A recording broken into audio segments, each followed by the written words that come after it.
Hello, Jesse Good here, and it's time to count down the top 25 LEGO sets releasing in summer 2019 that I want the most. While not all summer 2019 sets have been revealed just yet, and some I already own, there's more than enough that I can't wait to get my hands on. These are just sets that have official release dates of May through August at LEGO stores in the United States, and without further ado, let's get into this.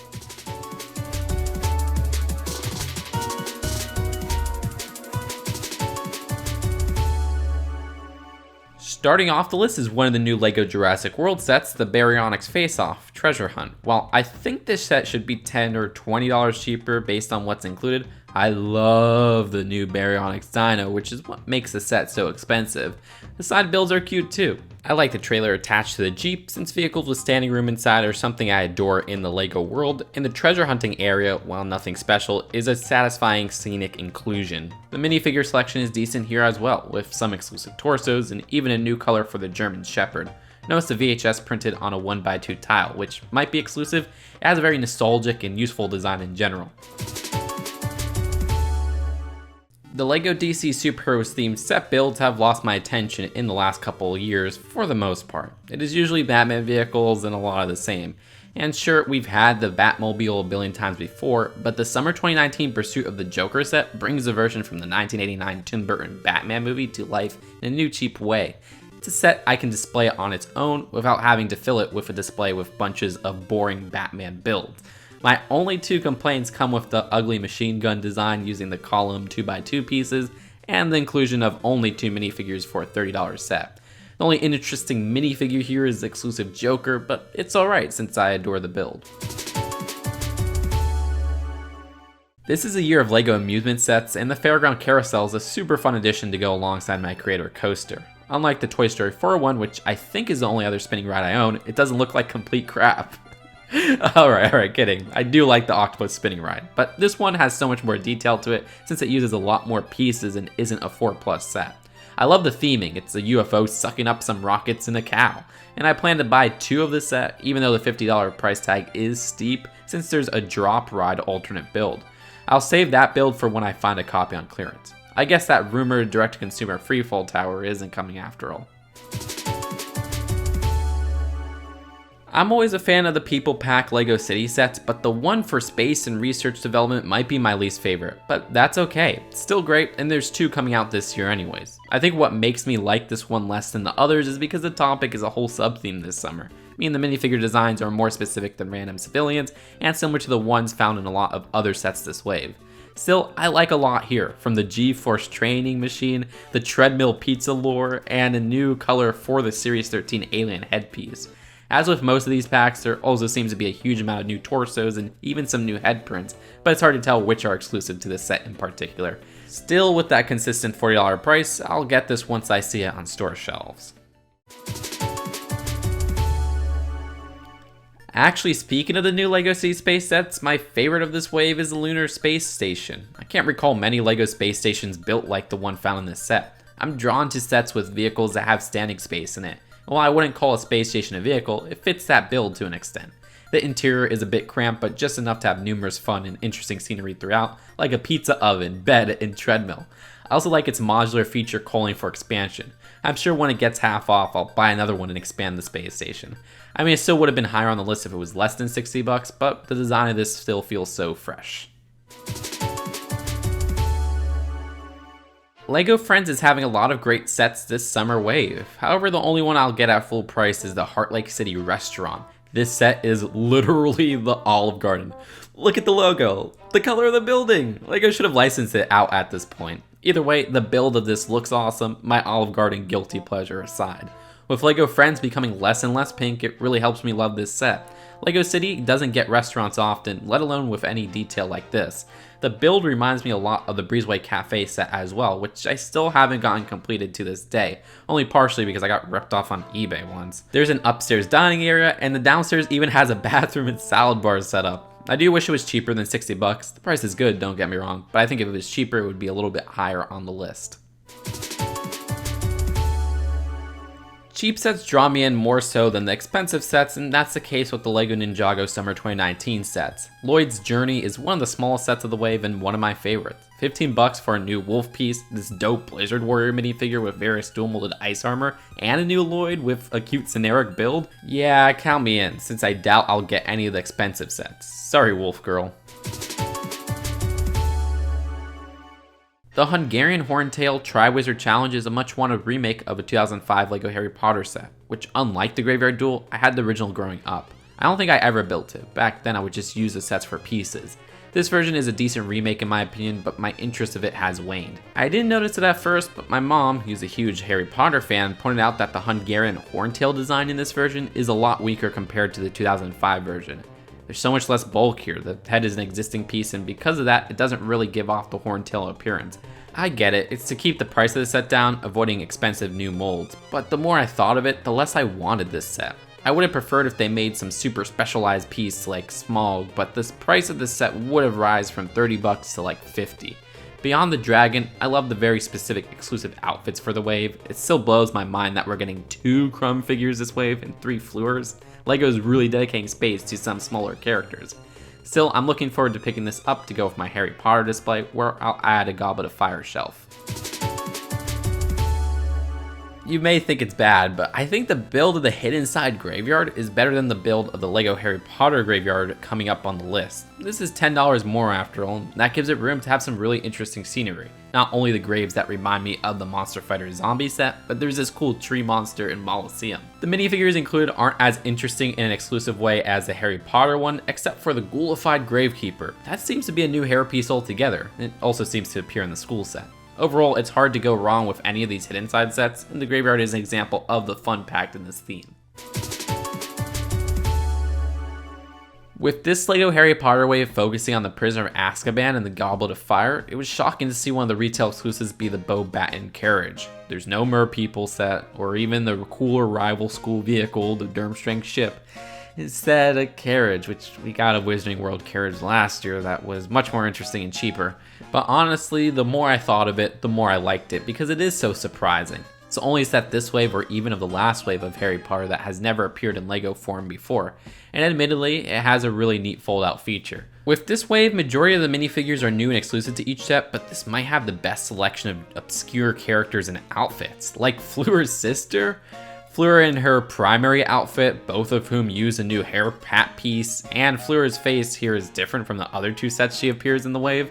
Another weird strange thing is that Madame Maxine's hair is a different color from the Clock Tower set, but still great to get an exclusive outfit. And they even include Yule Ball Hagrid. He's a key minifigure missing from the Clock Tower set, so I'm glad we're getting him here. 50 bucks for all that isn't bad at all. With this new LEGO Store exclusive Ninjago accessory pack, Clutch Powers is back. Yeah, from that direct-to-DVD 2010 movie. Heck, it's technically the first time he's ever been in physical form, which that alone sells me on the set, but it also includes a Pyro Destroyer. The bigger sets with a Pyro Destroyer look horrible in my opinion, so I'm glad I don't have to buy one of those to get this really cool looking minifigure. Throw in 2 more interesting new minifigures for the wave, and yeah, this is only 13 bucks compared to Lloyds Journey, and manages to have even more interesting minifigures. The LEGO Jurassic World Triceratops Rampage finally gives us another LEGO system Triceratops. Now I can finally get my hands on the Triceratops without having to pay ridiculous prices on eBay for that Trapper set from Dino 2012, which is the last set to have one that's 7 years old at this point. Compared to the other $60 Jurassic World set this season, this is more worthy of the price. I love the build of the egg spinning ride, just to add to the previously mentioned abundance of amusement attractions this year. I also like the minifigure for Allison with an exclusive face print. The medium dark flesh and glasses on a minifigure head is super useful, and a new version of Simon is very welcome as well. I just wish there was more to build beyond the spinning ride, but I get it. The Triceratops definitely inflates the price, so we've got enough already. The LEGO Harry Potter Rise of Voldemort set is a remake of a scene made as a LEGO set nearly 15 years ago, the Graveyard Duel. All minifigures in this set are exclusive. finally a new Wormtail, which I love the design of, just wish he had more accurate hairpiece and color.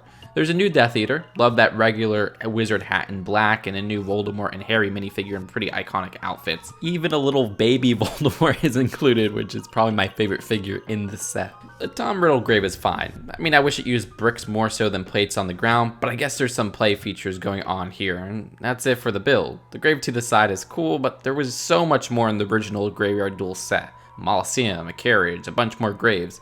Sure, its MSRP was $30 versus $20 without including inflation, but this is one of the few times I wish the set was more expensive to give the scene justice. Either way, as much as I'm complaining about it, my anticipation for the set comes with the idea of finally bringing this set to life on my shelf. Just getting a new Graveyard Duel set in general means a lot to me, and I'll probably end up adding the Hidden Side Graveyard set to expand the scene. The only Marvel set releasing this season is the Spider-Man Far From Home minifigure accessory pack. One minifigure alone sells this pack for me, Ned. He was absent from the other sets, not sure why they didn't throw him in the Stark Jet or whatnot, but with a lack of interesting exclusives in that one, I'm happy he's in this cheap $13 set. The only exclusive part of the minifigure here is Ned's face print. That's all I need. It's rare to get heavier minifigures, and I think the face print there looks great. Now there's one other exclusive part in this set, a new Spidey face with the mask partially off. It's basically the middle stage of the one we usually get and the one in the Rialto Bridge set. The artifact and drone builds are fine. Maria Hill is kind of a weak figure in general since LEGO used the Rose face from Star Wars for her and it doesn't really fit. Still, this is cheap and it has a character I've wanted for a long time in LEGO form, so I have no reason to skip it at the moment I see it on LEGO store shelves. The Hidden Side Lab is the cheapest set of the line. 3 things a set can have to win me over. Great minifigures, a playset, and a good value, and this has all of that. The only exclusive minifigure here is a ghoul version of the dad. I mean, I don't know. I still don't know the lore of this theme. Cue thousands of comments in the future correcting me on who he really is. I like how the figure uses a new crazy color for the LEGO Ninjago movie Kai hair, which is in spring green. But the build is what really attracts me here, and this lab looks like it's straight out of Danny Phantom, invoking some nostalgia. But I like the 3D printer stickers, which will make it useful in a city setting. The main play feature seems to be a switching platform, not entirely original, but very fitting for the ghoulification. The original LEGO Harry Potter Night Bus from 2004 is one of my favorite sets of all time. This year we're getting the most accurate Night Bus yet. The shaping here is so much less blocky and much sleeker than the original too. This is partly thanks to a new exclusive 3 long window panel piece. There's less seating area than the original, but the interior is more accurate with the chandelier and bed. I also adore the Stanley Shunpike and Ernie praying minifigures, giving us a new color for the bold side hairpiece. Oh, and it's awesome to have the shrunken head on an actual LEGO minifigure headpiece, but saying that out loud, wouldn't it have been better to put it on the baby headpiece? Oh well, I guess that would be harder to connect to the vehicle.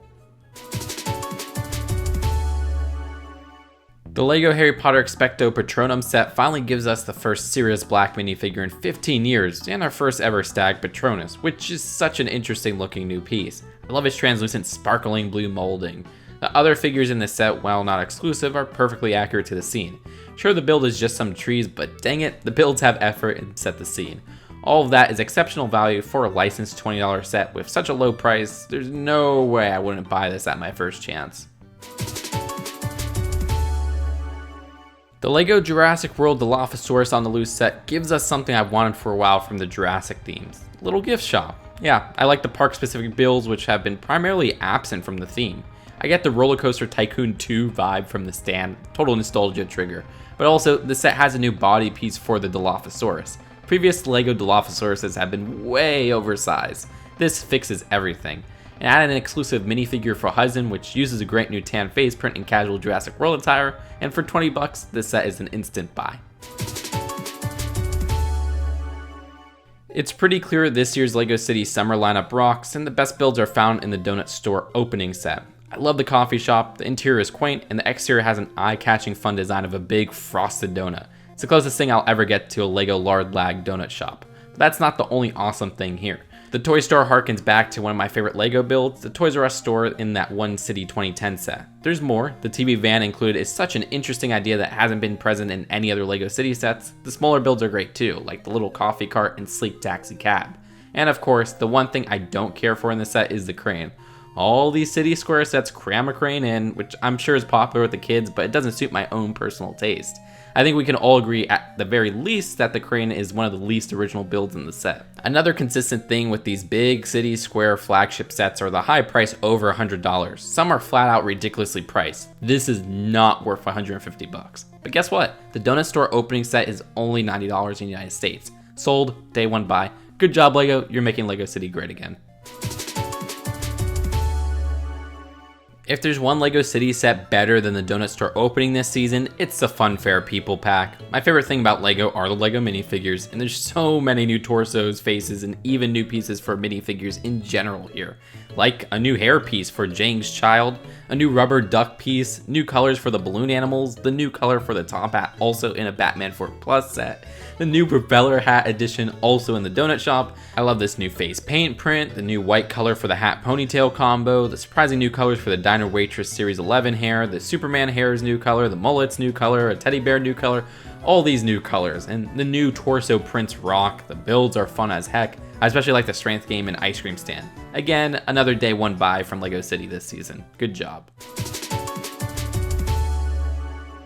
Our LEGO Harry Potter minifigure scale Hogwarts expansion this year is the Clock Tower. Makes sense as it's featured prominently in Prisoner of Azkaban. There's a crank to turn the clock, the hospital wing at the top floor, a defense against a dark arts classroom, and even Dumbledore's office. Which, yeah, the one I had back in 2002 is a much bigger build. This is super cramped, but I'm glad they included it. To add a Goblet of Fire flair, LEGO chose to interpret the Yule Bowl at the bottom floor with a ballroom dance floor. This is super cute. I especially love the ice sculptures. As with all the LEGO Harry Potter sets this wave, I adore all the exclusive minifigures here, with a bunch of characters in the Yule Bowl outfits. Honestly though, the even bigger draw is that this will expand my minifigure Hogwarts Castle, as it connects to the right of the Whomping Willow set. All in all, with its tributes to year 3 and 4, this is a perfect flagship cap to the summer 2019 Harry Potter sets.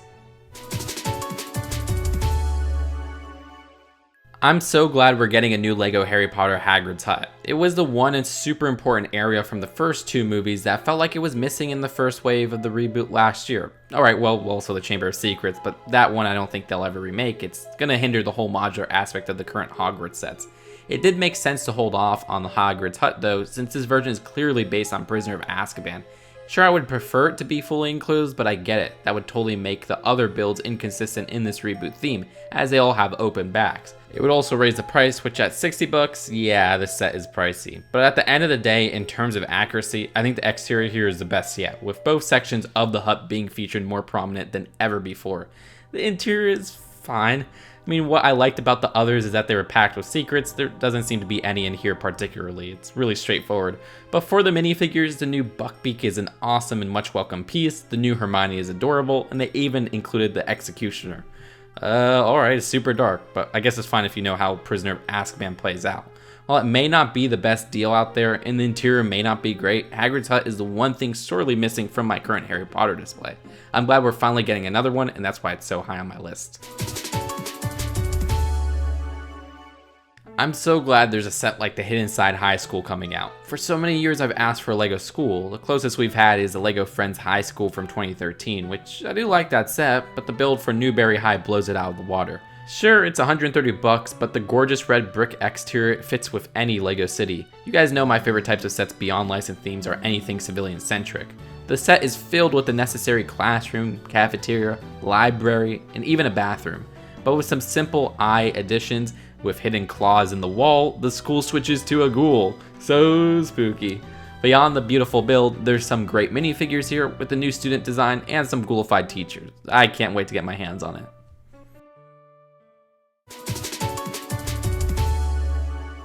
There's so much I love about the LEGO Hidden Side boat set. I mean, I adore boats in general, but this being a compact rustic riverboat is unique in the LEGO world. I also love the ghoulified fisherman. Not only do I love the fisherman's hat, but there's a really cool new tentacle neck attachment. Also, this tan crocodile is a great recolor. The only thing I don't like is the side build, which just seemed to be a thrown-in playset addition. The boat itself is such a phenomenal build that the inclusion doesn't really end up bothering me. All of that in a $30 set, so cheap and special I'll buy it instantly.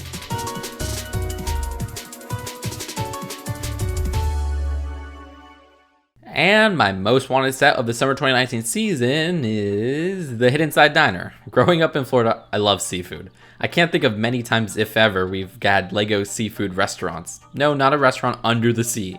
It's more of a seafood shack on a pier or a bayou than the Olive Garden. The interior is just a kitchen. My minifigures will have to get their orders from the window and either eat on the beach or a seating area on the roof. I also adore the crawfish build on the signpost. What a creative build. The most interesting minifigure here is the Ghoulified Chef, which has an interesting recolor for the Garmadon piece with extra arms. The set also might be referencing one of my favorite minifigures, Pepperoni from Island Extreme Stunts, with a new exclusive minifigure called Roni. Get it?